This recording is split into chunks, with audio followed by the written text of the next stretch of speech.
classical survival in the Premier League, but the job is virtually all but done and dusted. For Chelsea, they continue to end the season strongly, don't they, Owen? Well, and they're probably delighted to get Reece James back. You know, they've such a talented player, probably could be one of the best right-backs in the world, but they've got to find a way to keep him fit. I think if they can work on finding a centre-forward in the summer, sort out the goalkeeping position, they've got some amazing young talents there. It'd be really interesting to see what Chelsea do next season, because I honestly do not have a clue how they're going to play. Spend more money? Don't spend money. Don't spend money. Get a goalkeeper, get a striker, and kind of, you know, find some leaders within the group. They're all almost at the same age, at the same point in their career. I don't think that's a good thing. I think when you're a team and you're young and you're struggling, you need reference points, you need leaders. I don't think they have that outside of Thiago Silva. So right now, Manish said they're in great form, that's good. But I think they could have another tricky season next season if they don't address some key positions. Yeah. Does that include Mauricio Pochettino at the helm? No. For Chelsea? No, no chance. You don't think he should be at the helm? No, he should, yeah. I mean, I thought you meant change him. I don't know. I was like, Wow. No, don't change him. He's kind of still He's the reference point. that's me and you were like, what's happened? Yeah. I'm a bit like Reece, I didn't understand the question. No, but Mauricio Pochettino clearly now is showing that patience that he's been talking about for so long has now started to reap rewards. Yeah, he's mentioned along the way consistency and working with young players, and that consistency, it takes time, doesn't it? And now you're seeing it, and probably for Mauricio, it's his form with the team is coming at the right time, because maybe if it was flipped the other way, the start of the season was ending, we probably would see a different Chelsea manager, given the owners. But, you know, give him time, every manager needs that, and he's got a young group, and I do think they'll come good next season. If they could finish top 6, they've been to a cup final, okay, they lost it, but then got beat in an FA Cup final by Manchester City, probably should have won the game. I think they're building onto something. Well, yeah, it's 3 wins in a row now, and of course they beat London rivals West Ham and Spurs before going into this game. And let's not forget that had come from behind in that second half. Callum Hudson-odor, you know, former Chelsea player, made it 2-1 to Forest. At this point, you were thinking, where was the fluency from Chelsea from the previous 2 games? Yeah, I mean, they faked they're going to try and play out from the back, and then they just get it long. I mean, good little flick there. But Hudson-odor, when he gets into these situations 1v1, I'm just amazed people let him back in onto his right. You know, make him go down the line with his left. But Karen mentioned before about Mudryk kind of holding the width, and Hudson-odor does that brilliantly, gets himself into a 1v1. But they do need to find a way to force these guys off onto the bad foot, don't they? What I don't get is, did they not watch the game last week where Callum Hudson-odor literally did that twice?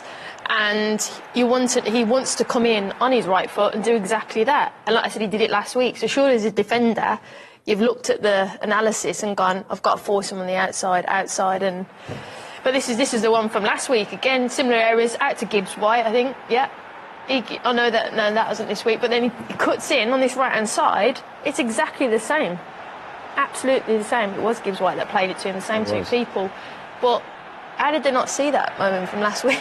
You know, they say a lot of the younger guys actually don't watch the games, you know, because I think before everybody was kind of a shooting the game and just watch the game. Now with so much going on, you know, on, I don't know, phones and all that and social media, a lot of the younger guys, if you interview them, they don't watch the game. Do you think it's easy for them to switch off in this day and age? I think sometimes because of all the noise of it, I can understand why. You know, they're into other things, music and stuff. But Karen's right, like, you got to know Hudson-odor is coming in on his right. If he's going anywhere, he's going left. Yeah.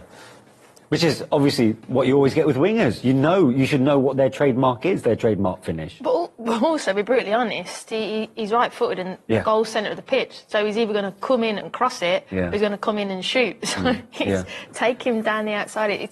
For me, it's quite simple, and I'm quite perplexed by it. Yeah. But then, of course, give Chelsea credit, they came back into it. Raheem Sterling started this season pretty well, and then it's all gone pretty quiet. Introduced to proceedings in here, again, from the inside. This is a bit like Callum Hudson-odor's goal, isn't it?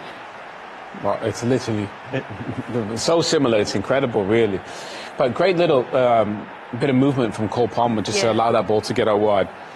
But again, you've got to, and that's where the defensive midfield player needs to kind of come across as well and just be there. Once he comes inside, that's yours, you know.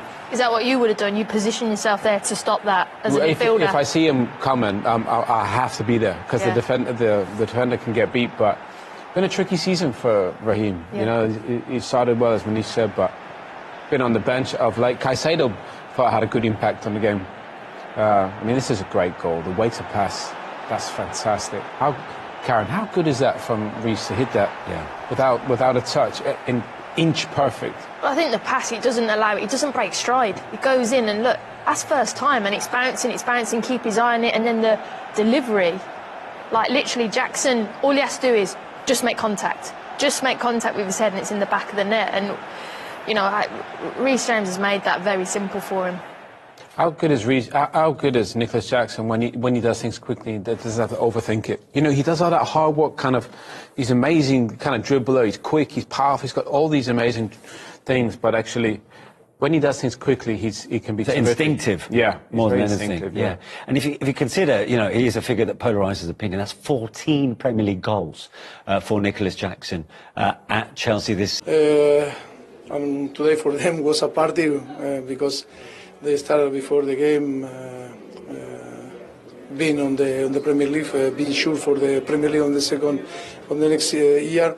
And yes, tough. I think we start the game, winning the game, controlling the game. I think we concede in the way that we never concede, you know. But and then was really tough. And yes, second half was even the game. And when there was a little spell when they hit the woodwork 3 times in a row. Yeah. It was yes, it's true. But I think it's important victory for us. The most important is the 3 point. I think we maybe didn't replicate the previous, you know, games like Tottenham or Aston Villa or West Ham performance. But I think today was about to fight. It's about to, you know, the challenge, because if you remember, I don't know, Sheffield United, Burnley, I think we struggle with this type of team.